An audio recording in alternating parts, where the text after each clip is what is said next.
Exercise number 1 is a 3-octave G major scale from the low G on the 3rd fret, that's our only option, to the high G on the 15th fret, or up there on the 20th fret if you have a cutaway. Okay, remember the idea here is to look at our options. We have the time because it's a slow study. So we have to look at the options as we're going. So G, that's our only option. Our next note is A. So we have the option of A here or an open A. Okay, so while the beat's going on, we're looking at the options and we hit the next note. The next note is B, so we can hit it here or here. So while I'm on this A note, I'm thinking, here's the B here, here's the B here. And then when the beat 1 comes, I strike the B note. Worrying about tone production, because there's such a long amount of time in these whole notes, we have to really concentrate on good tone. Right? You hear that? Kind of squeezing the note. I'm not really killing my hands here with squeezing the fingerboard too hard, but I'm hitting it just hard enough to create a good tone. Once that tone's in place, I think of my next option. Now B. Okay, now C is my next option, so I have an option of here or here. Okay, D's coming up. Now I have 3 options. This D, and this D. So I think about, while I'm on the C, which one am I going to hit? Okay, I'll go to the 5th string. Now my E note, I have 1, 2, 3 options.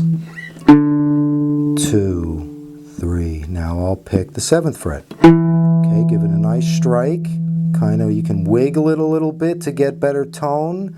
Again, the guitar, we remember the guitar doesn't have a lot of sustain as a horn does, because you can give a continuous breath. So we have to develop good tone, and it's through long tones.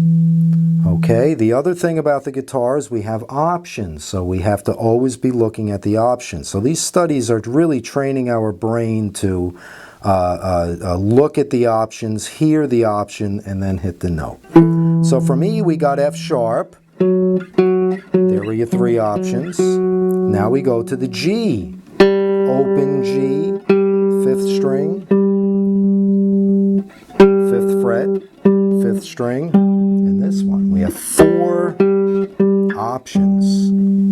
Okay, the A note, basically the same thing.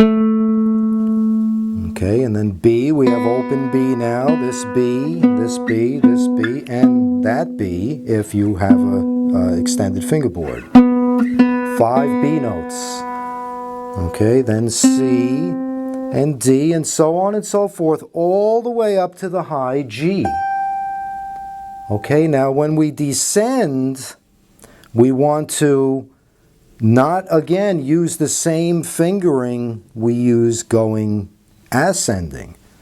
Right, so G, we have F sharp, we can put it up there. We have E, D, C, B. So we have to look at the options. Okay. Okay, and during those long whole notes, we think about the options and strike the note. Now, we're going to pick into the string. Right? We're not picking like this. We're not picking like this. We're picking in. So if I was to hit if there were no strings, I would hit the top. I'm kind of doing that with not as much force. Okay, and then I rest it on the next string. Again, we can give vibrato. A little wiggle. Okay, and so on and so forth. All right, here we go. Let's move on.